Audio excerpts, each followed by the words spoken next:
queria hoje, rapidamente, nosso culto tem limite de horário, para você poder voltar amanhã tranquilamente. Eu queria falar sobre os problemas que nós temos, mas que muitos de nós, ao enfrentá-los, enfrentam atacando o fruto e não a raiz do seu problema.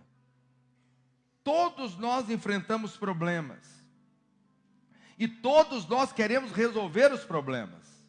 Eles são de inúmeras variedades, de saúde, financeiro, depressão, angústia, problema relacionamento, problema conjugal, problema com o filho, problema de falta de sentido de vida. Nós temos problemas de todo tipo que você pensar, todos os tipos. A questão é como nós resolvemos os problemas da nossa vida, como nós atacamos os problemas da nossa vida. Muitos atacam o problema, e aí o problema não se resolve, ele está do mesmo jeito. Dá uma amenizada e ele volta à estaca zero de novo. Pastor, o que o senhor está dizendo? Eu estou dizendo que os problemas são como frutos. Eu disse que os problemas são como frutos. Repita bem forte comigo, frutos. São frutos. Não adianta você colher todos os frutos e jogar fora. O que vai acontecer depois? Nascerão outros frutos. Eu vou falar algo para você. Tem árvores que não adianta nem cortar o tronco. Vai brotar e nascer de novo. Quando você voltar, está lá de novo. A árvore brotou, começou a dar fruto de novo. O problema é o mesmo. A situação é a mesma. Por quê? Porque não atacamos a raiz, atacamos o problema. Atacamos o problema. Tem gente lutando com problemas há anos da sua vida. Tem gente lutando com a enfermidade há anos da sua vida. Tem gente lutando com a crise financeira há anos da sua vida. Tem gente lutando com problemas espirituais há anos da sua vida. Problemas de relacionamento, problemas de mudança em si mesmo. Pessoas que falam, eu quero ser diferente, eu quero ser uma pessoa melhor, eu preciso ser uma pessoa melhor, eu preciso ser uma pessoa diferente. E ele não consegue, por quê? Porque ele ataca o problema. Hoje, nós precisamos não atacar mais os problemas. Precisamos atacar a raiz dos problemas. Está me entendendo ou não? Me ajuda a pregar hoje? Aleluia. Precisamos atacar a raiz. Raiz dos problemas. Por que nós colocamos esse nome? Detox. Porque, de fato, no nosso organismo há toxinas que precisam ser colocadas para fora. Mas na nossa vida espiritual não é diferente. Há toxinas também dentro de nós, que precisam ser colocadas para fora, retiradas de dentro de nós. Só que atacar as toxinas apenas não adianta. Nós temos que atacar o que está produzindo as toxinas. Toxinas espirituais. Eu posso citar algumas delas. Angústia. Angústia. Tem gente que vive angustiado, irmãos. E ele acha que a vida é normal por viver angustiado. Não é. Não é esse o propósito de Deus para você. Que você viva angustiado dia após dia. Mas quantas pessoas vivem angustiadas? Eles acordam angustiados. Trabalham angustiados. Servem a Deus angustiados. São casados angustiados. Cheios de angústia. Pessoas cheias de ansiedade. Gente que perde a fome, perde o sono, porque está ansioso por situações na sua vida e na sua casa. Pânico. Crentes com pânico. Depressão. Vivem à custa de remédio, não dormem se não for à custa de remédio. Pessoas que cheias de desânimo, prostração, não conseguem fazer nada. Ele sabe que ele precisa fazer, mas ele não consegue levantar da cama. Ele não consegue levantar da cadeira. Ele não consegue ter ânimo para fazer as coisas da sua vida. São essas toxinas que eu estou falando para você. Melancolia. Gente melancólica o tempo todo. Você não consegue ver alegria na face dele. Por quê? Porque isso está afetando a sua vida. Isso está matando a sua vida. Nós não sabemos lidar com essas doenças, essas toxinas. Elas minam as nossas forças, abatem o nosso espírito. Mas hoje eu quero profetizar na sua vida que nós vamos arrancar cada uma delas pela raiz. Fala para o seu vizinho, nós vamos arrancar cada uma delas pela raiz. Tem irmãos que eles são depressivos. Você fala, irmão, levanta, alegra o seu coração. Ele fala, eu não dou conta, pastor. Não dou conta, eu não tenho ânimo, eu não tenho alegria. Minha vontade é ficar fechado dentro de um quarto. Entende? Não é isso. Deus não te criou para ser depressivo. Deus te criou para ser cheio de alegria.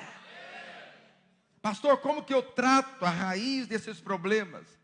Como é que nós atacamos a raiz desses problemas que nós sofremos dia a dia? Nós temos que voltar lá no princípio da Bíblia. Gênesis capítulo 3, verso de número 6. Quando você estuda a origem do primeiro pecado, você entende como que surge essas doenças na nossa vida, essas toxinas na nossa vida. Gênesis capítulo 3, verso 6, diz assim: vendo a mulher que a árvore era boa para se comer, agradável aos olhos, e árvore desejável para dar entendimento, tomou-lhe do fruto e comeu, e deu também ao marido. As irmãs são boas em convencer os maridos. E ele comeu. Abriram-se então os olhos de ambos, e percebendo que estavam nus. Acompanhe comigo o verso 7. Abriram-se então os olhos de ambos, e percebendo que estavam nus, coseram folhas de figueira e fizeram cintas para si. Quando ouviram a voz do Senhor Deus, que andava no jardim pela viração do dia, esconderam-se da presença do Senhor Deus. Não era para esconder de Deus, era para correr para Deus. Quantos irmãos, ao invés de correr para Deus, fogem de Deus, correm de Deus? O homem e sua mulher por entre as árvores do jardim. Verso 9. E chamou o Senhor Deus ao homem e lhe perguntou: onde estás? Onde estás? Não te admira que a primeira pergunta de Gênesis, a primeira pergunta do Velho Testamento é aonde o homem está, o que o homem fez. Mas a primeira pergunta do Novo Testamento é: quem é o Senhor? Quem é o Senhor? Entende a diferença? A lei aponta para quem é você, o que você fez, mas a graça aponta para quem é Ele, aquilo que Ele fez. Entende isso? Verso 10, ele respondeu: ouvi a tua voz no jardim, e porque estava nu, eu tive o quê? Medo. Ele teve o quê? Medo. E me escondi. A palavra de Deus é perfeita. Ela não serve só para a geração passada, ela serve para todas as gerações. Preste atenção na sequência aqui. Primeiro, Adão e Eva, eles comeram do fruto da árvore. Qual árvore? Qual árvore? Quem está aqui comigo? Quem vai me ajudar a pregar hoje? Qual árvore? A árvore do conhecimento do bem e do mal. Primeira coisa que eles fizeram: comeram a árvore do conhecimento do bem e do mal. Uma vez que eles comeram a árvore do conhecimento do bem e do mal, o que aconteceu com ele? Eles se viram e perceberam que estavam nus. Aí eles ficaram o quê? Envergonhados. Ficaram envergonhados. O que eles fizeram por causa da vergonha? Se esconderam. Se esconderam. Isso é chamado de condenação. Primeiro eles comem, depois eles sentem vergonha. Terceiro, o que aconteceu com eles? Eles ficaram com medo de Deus. Eles vão lá e comem da árvore, a árvore do conhecimento do bem e do mal. Isso gera neles o quê? Vergonha, condenação na vida deles. O que eles fizeram? Ficaram com medo de Deus e se esconderam de Deus. Aí Deus chega para Adão e diz: Adão, você errou, você pecou. Então você não vai poder ficar no jardim mais. Eu vou tirar você do jardim. Agora eu vou amaldiçoar a terra. A terra vai ser amaldiçoada por sua causa. E você vai ficar nessa terra amaldiçoada. E do seu suor você vai comer. Preste atenção, o homem vivia no jardim. não precisava de preocupação nenhuma. Ele vivia no jardim e comia de todas as árvores. Após o pecado, ele é colocado para fora, numa terra amaldiçoada, talvez daria o fruto do seu trabalho. E agora a vida dele enche de quê? Eu vou chamar aqui para você uma palavra moderna. Enche de estresse. Ele agora tem uma vida estressada. Você conhece alguém estressado? Que não seja você?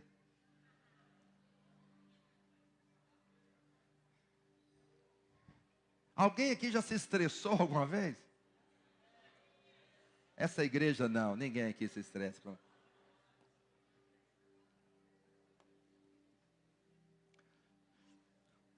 Quantas pessoas estão estressadas? O estresse, ele é uma, como é que eu vou chamar isso? Uma doença moderna. Todo mundo está estressado. O estresse é apenas algo bonito. Uma palavra bonita para mostrar uma doença feia dentro de você. Eu vou começar do fim para o início. Desde a hora que ele comeu da árvore do conhecimento do bem e do mal, até a hora que o estresse veio. Mas vamos pegar do estresse e vamos chegar até na árvore do conhecimento do bem e do mal. A maioria das doenças que muitas pessoas têm sofrido, são doenças psicossomáticas. Não são doenças patológicas. O que é uma doença patológica? É uma doença que tem uma raiz no seu organismo. Você tem um osso que está com a inflamação. Eu nem vou falar um osso que está com inflamação, uma doença patológica. Cadê a médica? A médica está aí, vai ter que me ajudar. Uma doença patológica. Oh, Jesus, me ajuda. Uma pedra nos rins. Uma pedra nas vias urinárias. É uma doença patológica. Seu organismo produziu. O que é uma doença psicossomática? É uma doença que vem, mas não tem origem no seu organismo. Tem origem na sua preocupação, no seu estresse. Uma úlcera, uma gastrite, uma úlcera, uma inflamação nos seus ossos, uma enxaqueca, uma doença que você vai no médico, você fala, está doendo tudo, e ele fala, você não tem nada. Aí você fala, quem está mentindo aqui? Eu ou ele? Eu estou sofrendo a dor. Eu falo para ele que está doendo. Ele fala que eu não tenho nada. Tem algo errado aqui. Entende o que eu estou dizendo? Essas doenças não são patológicas. São doenças psicossomáticas que vêm do estresse. Esse estresse do dia a dia. Que você está aí nessa preocupação. Mas essa preocupação não é só uma preocupação. Ela tem raiz lá na árvore do conhecimento do bem e do mal. Então, alguém pode falar, eu sou estressado porque trabalho, pastor. Trabalho me estressa. Alguém já se estressou no trabalho aqui? Fica sem ele. Para ver se você não vai se estressar. Quem não tem trabalho é mais estressado do que quem tem. Está me entendendo ou não? Então o problema é o trabalho? Não, o sujeito casa, ele fala, não, tem que casar, porque se eu casar, eu tiver uma família, minha família, meu Deus, vai ser bênção demais, eu vou ter uma esposa, eu vou ter um filho. Aí ele tem uma mulher e uns 4 meninos. Aí ele estressa agora com a família. Calma aí, ele está estressado com a família. O problema é a família?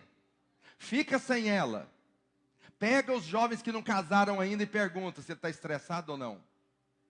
Jovens são mais estressados do que quem é casado. Quem é jovem sabe o que eu estou falando. Entende? Problema não é o trabalho. Problema não é a família. Alguém fala, não pastor, você quer saber do negócio? Estou precisando de férias. Eu preciso de férias. Aí ele sai até sem dinheiro e vai tirar umas férias. Aí ele tira umas férias, ele descansa e tal. Aí ele volta, ele fica cansado, estressado para pagar a bendita das férias.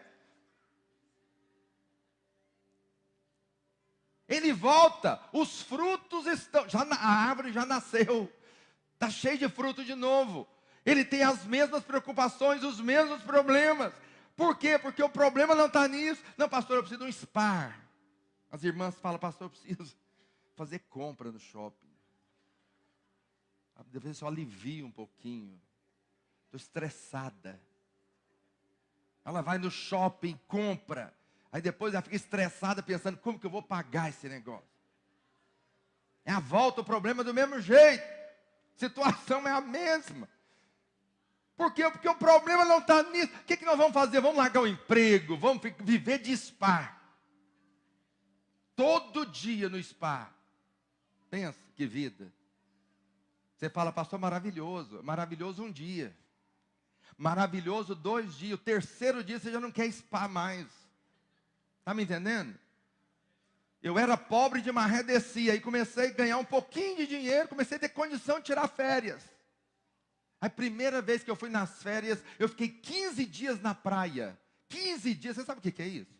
15 dias numa praia, areia, água e camarão. Areia, água e camarão. Areia, água e camarão. 15 dias. Mas voltei alegre demais. Segundas férias, fiquei 8 dias. Falei, aleluia. Terceiras férias, 7 dias.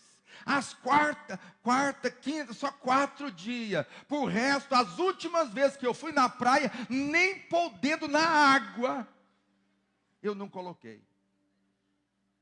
Não quero ver praia na minha frente. Olha, uma onda de mar me dá um arrepio. O sol me dá um trem ruim. Não sei se é a idade ou se é o estresse. Entende? Porque o que acontece? Você fala, eu preciso tirar férias. Se eu tirar férias, eu vou desestressar. Meu irmão, primeiro dia, segundo dia, terceiro dia, você está estressado de férias. Você fala, eu não aguento mais férias. Porque preste atenção, o estresse é um negócio que vem para... Ele não é a causa. Ele é uma toxina. Está me entendendo ou não? Você está estressado por causa de outras coisas. Aí os conselhos são variados. Pastor, aprende yoga.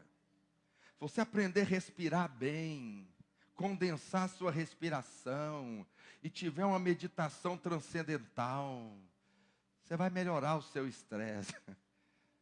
Os conselhos são variados e são naturais. São boas, podem ajudar alguma coisa. Mas nós precisamos saber qual que é a causa do estresse. Qual é a causa?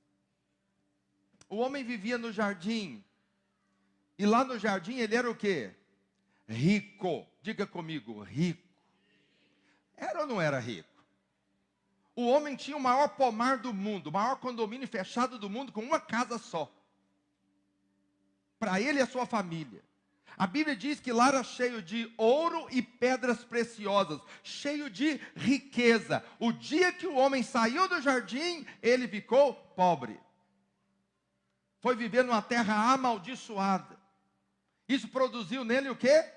Estresse. Agora o homem tem estresse. Mas o que que provocou estresse no homem? Vamos tentar analisar a raiz. O que fez ele ter o estresse está aqui em Gênesis 3:10. Projeta lá. Gênesis 3:10. E ele respondeu: ouvi a tua voz no jardim, e porque estava nu eu tive o quê? Medo. O que gerou estresse na vida dele? Medo. Eu vou explicar e você vai entender agora. O que gera estresse em você? É o trabalho? Não, é o medo do trabalho. Seu trabalho tem demandas. Tem ou não tem? Você vai para o seu trabalho e fala, você tem que vender tanto no mês, se você não vender, nós vamos cortar funcionário aqui. Aí você fala, meu pai. Aí você sai louco para vender. Aí quando você está ali no dia 25, que falta não sei quanto para você vender, aí você fica estressado. Você fala, meu, vai mandar eu embora. Você está estressado. Você está estressado por causa do medo. Mas o medo, todo medo, eu sei que alguém ri. Eu já vi o pastor Luiz falou isso aqui, eu vi gente rindo. Porque ele não entende. Todo medo é medo da morte. Sabia disso? Por que Adão teve medo? Deus falou, o dia que você comer dessa árvore, não é para comer. Se comer, você vai morrer. Aí ele comeu e não morreu. Que hora que ele comeu? Na hora do almoço. Ou na hora do café da manhã. Vamos pensar que ele comeu na hora do café da manhã. 9 horas ele acordou, brincou com o cachorro, o leãozinho veio lá, ele fez um cafuné no leão, a onça também e tal, aquele negócio todo, deu nome para alguns bichos. E aí Ele foi tomar o café. Aí ele falou, quer saber, eu vou comer da árvore do conhecimento do bem e do mal. Comeu. Aí ele falou, Deus falou que se eu comer eu morro. Não morreu. Ele ficou o dia inteiro esperando. Deus vai chegar. Porque na viração do dia, Deus vinha ter com ele. E Deus falou, se comer vai morrer. Ele comeu e não morreu. O que ele pensou? A hora que Deus me encontrar, Ele vai me matar. Ele vai me matar. Aí o que ele fez? Ele ficou com medo. Mas medo de quê? Da morte. Não, pastor, mas todo medo não é medo da morte. Será que não? É só você pegar os elos da corrente. Você tem medo, seu trabalho. Qual que é o medo do trabalho? É o medo de ser demitido. Mas se você for demitido, vai ter condição de pagar o plano de saúde? Sim ou não? Não.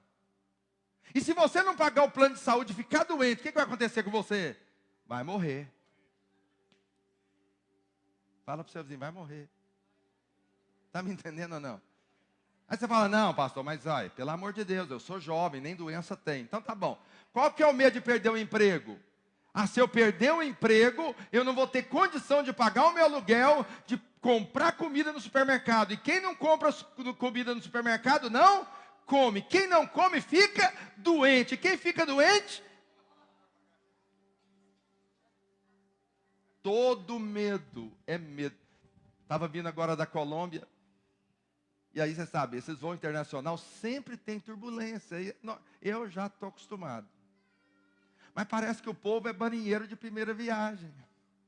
Aí começa a turbulência. Meu Deus. Tinha um rapaz do meu lado e esse avião balançando e balançando, ele com terço. E bolinha por bolinha. E cada vez que o avião, ele andava mais rápido com essas bolinhas.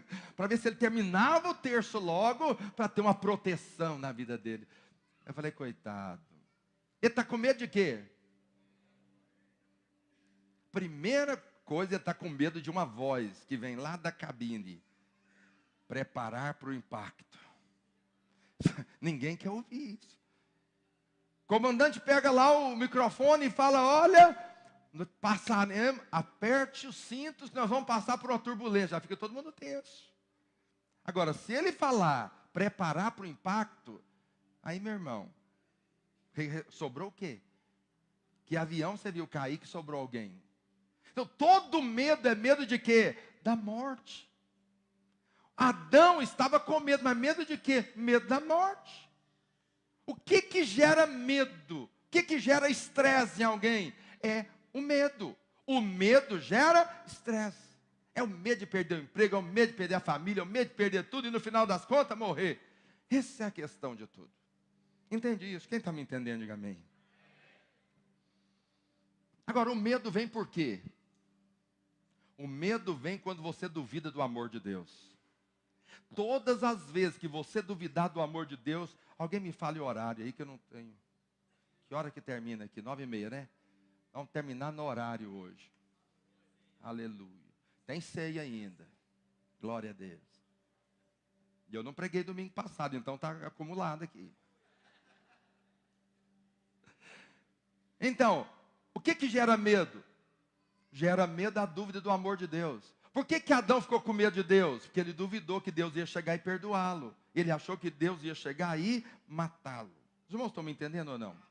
Essa insegurança é que vai gerar em você esse medo, a insegurança de ficar nas mãos de Deus. Seja honesto, perdeu o emprego, você vai ter que fazer o que agora, se você perdeu o emprego? Vai ter que orar e depender de Deus.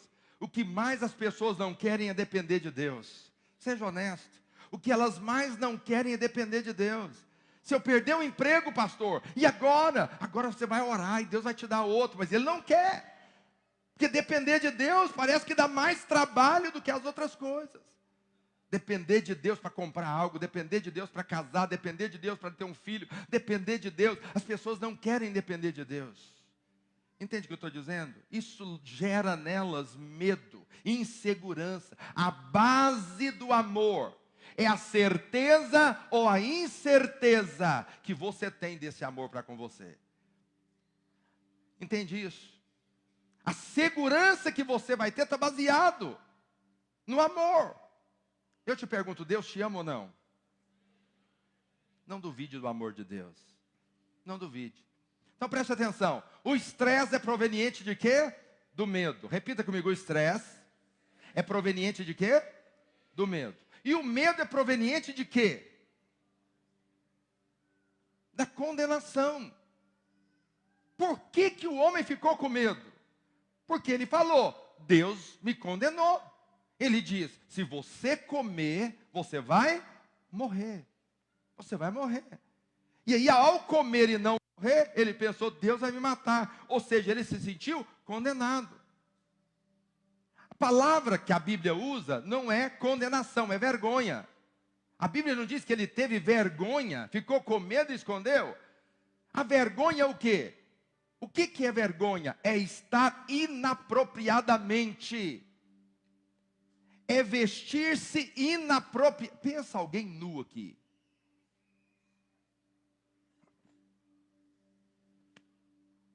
Pensa alguém nu no nosso meio.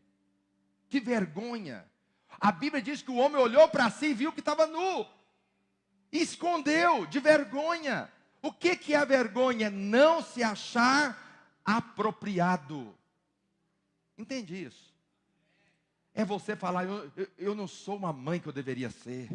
Eu não sou o crente que eu deveria ser. Eu não sou o pai que eu deveria ser. Eu não sou o filho que eu deveria ser. Quando você olha para você, você se condena. E a condenação gera medo. E o medo gera estresse. Você começa no estresse. Está todo mundo achando bonitinho o estresse. Mas o estresse tem origem no medo. E o medo tem origem na condenação. Mas a condenação tem origem aonde, meu Deus do céu? Aonde vai parar esse negócio?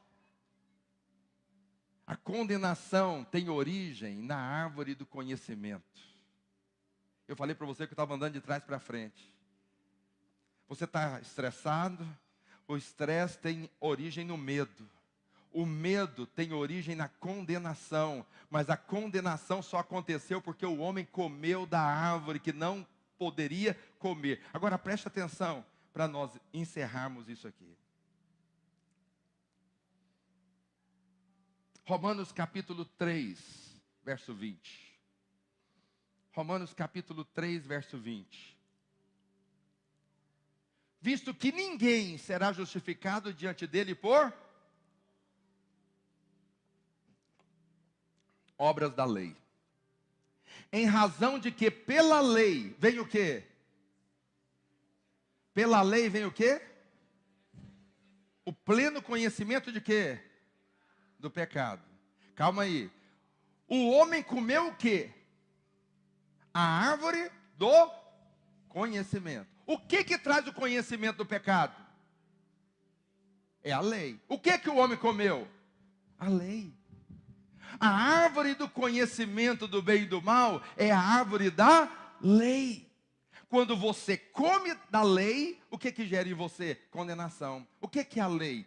Vou traduzir para você aqui. A lei é aquilo que você precisa fazer para Deus. Ao contrário que a graça é aquilo que Deus faz por você. Está me entendendo ou não? A lei é aquilo que você precisa fazer para Deus. Mas a graça é aquilo que Deus faz por você. Quando você come da lei, da árvore do conhecimento do bem e do mal, você está dizendo para você mesmo, eu preciso ser um pai melhor, eu preciso ser um avô melhor, eu preciso ser um crente melhor, eu preciso ser melhor, porque você está olhando para você. E toda vez que você olha para você, você não vai conseguir se justificar diante de Deus, porque ninguém é justificado diante dele por obras da lei. Mas a lei traz o conhecimento do pecado, ela só mostra que você é pecador, ela te condena. A lei te condena, a condenação produz medo, e o medo gera em você o quê? Estresse. Quem está estressado aí? Segundo aspecto da lei. A lei é, obedece e você vai ser abençoado. O que a graça diz? Crê e você é abençoado. Mas nós sempre queremos fazer algo. E toda vez que você quer fazer algo, o que acontece? Você come da árvore do conhecimento do bem e do mal. Então a raiz de tudo, lá do estresse, dessa vida, cheia de toxinas, cheia de doenças psicossomáticas, tem raiz aonde? Lá na árvore do conhecimento do bem e do mal, lá na lei. Quando você parte para a lei, isso gera em você condenação. E toda vez que você é condenado, você fica com medo, porque ninguém é aprovado diante de Deus por aquilo que é ou não é. E toda vez que você tem medo, vai gerar em você uma vida estressante, estressada. Deixa eu falar algo para você. Fique de pé onde você está. Olha para mim aqui, não perca esse ambiente. Nós vamos orar e vamos cear. Olha aqui para mim. Todo judeu,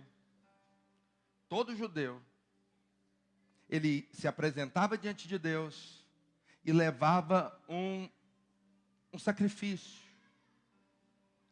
Geralmente era um cordeiro. Só pessoas muito pobres não conseguiam dar um cordeiro. E aí dava uma rolinha, um passarinho, um pardal. Mas se dava um cordeiro. Preste muita atenção. Ninguém se apresentava diante de Deus diretamente. Tinha que ter um representante. Quem que era o representante do judeu? O sumo sacerdote. Preste atenção. O sumo sacerdote era o representante do judeu. Quando ele ia apresentar diante de Deus, o sumo sacerdote o representava. Se o sumo sacerdote fosse santo, Deus aceitava a santidade do sumo sacerdote. E aquele que chegou era representado pelo sumo sacerdote. O que o sumo sacerdote fazia? Pegava a oferta do ofertante, do judeu. E ele olhava então a oferta, pegava o cordeiro e olhava, tem as 2 orelhas, tem as 4 patas, tem rabo, não tem doença, não tem, é perfeito. Ele nem olhava na cara do ofertante, nem olhava na cara do judeu, ele olhava a oferta. Quando ele olhava a oferta e aprovava a oferta é santa, ele colocava as mãos em cima da oferta, e o pecado do ofertante ia para a ovelha. Então ele sacrificava a ovelha no lugar do ofertante. Quem era aceito? O ofertante era aceito junto com a ovelha, ele ia junto com a ovelha. Deixa eu falar algo para você. Nós não podemos ir a Deus diretamente também. Nós temos que ter um representante. Hebreus diz que nós temos um sumo sacerdote, Cristo Jesus. Nós somos cheios de pecados, falhas e erros. O que você faz com isso? Você apresenta a sua oferta, o seu sacrifício diante de Deus. Mas que esse sacrifício você pode dar? Você não pode dar nada que vale a pena. Lá em Gênesis, quando Deus fez a aliança com Abraão, Deus não podia fazer aliança com Abraão. Deus colocou Abraão de lado e pegou um representante, um fogareiro e uma tocha fumegante. Deus e o seu filho Jesus representando Abraão. E fez aliança de Deus com Jesus. Lá em Gênesis, eles andaram em 8. Porque Abraão não podia. Mas aí acontece o seguinte, que uma vez que Cristo tomou o lugar de Abraão, Abraão é aceito em Cristo Jesus. Preste atenção, eu não tenho nada para dar, mas o Senhor deu a oferta no meu lugar, mandou um cordeiro aqui para viver neste lugar, e ele se tornou então um cordeiro sem defeito, com todos os braços, com todas as pernas, sem nenhum pecado, e ele foi a minha oferta diante de Deus. Deus não olhou para mim, Deus não olha para você, Deus olhou para a oferta, e ao olhar para a oferta ele falou, a oferta é aceita. Se a oferta é aceita, você é aceito. Está me entendendo? Nada depende de você. Então saia da lei, saia da árvore do conhecimento. Se você cortar a raiz da lei, o estresse vai terminar lá na frente, e você vai ter uma vida confiada, sem medo, totalmente confiante no poder e na graça de Deus na sua vida. Deixa eu falar algo para você que está doente, algo muito sério para você. Você não merece a doença. Não importa o que você fez, não importa os erros, não importa quantas vezes você fez, você não merece a doença, porque Cristo já levou o seu pecado. A consequência da enfermidade é do pecado, mas não tem pecado na sua vida, porque Cristo foi aceito, e agora você não merece a doença mais. Então toda doença hoje tem que bater em retirada, não pode habitar em nosso meio mais. Coloque a mão no seu coração, ou na sua enfermidade, se você a tem, e hoje nós vamos dar um grito de liberdade. A doença, a enfermidade, o estresse não pode fazer parte da nossa vida. Ore agora onde você está, declare, saia da minha vida toda enfermidade, toda doença, porque o meu pecado já foi perdoado. Eu não estou debaixo da lei, eu estou debaixo da graça. O medo, a condenação, o estresse não pode fazer parte mais da minha vida, porque eu estou em Cristo Jesus. E nós declaramos agora a essa doença, a essa enfermidade: sai agora dessa vida, seu tempo acabou, seu tempo acabou. Nós declaramos a essa miséria, a essa doença, a esse problema de relacionamento, em nome de Jesus, está por terra. Nós declaramos um milagre da parte do Senhor. Oh Espírito Santo de Deus, oh Espírito Santo de Deus, coloque a mão na pessoa que está do seu lado.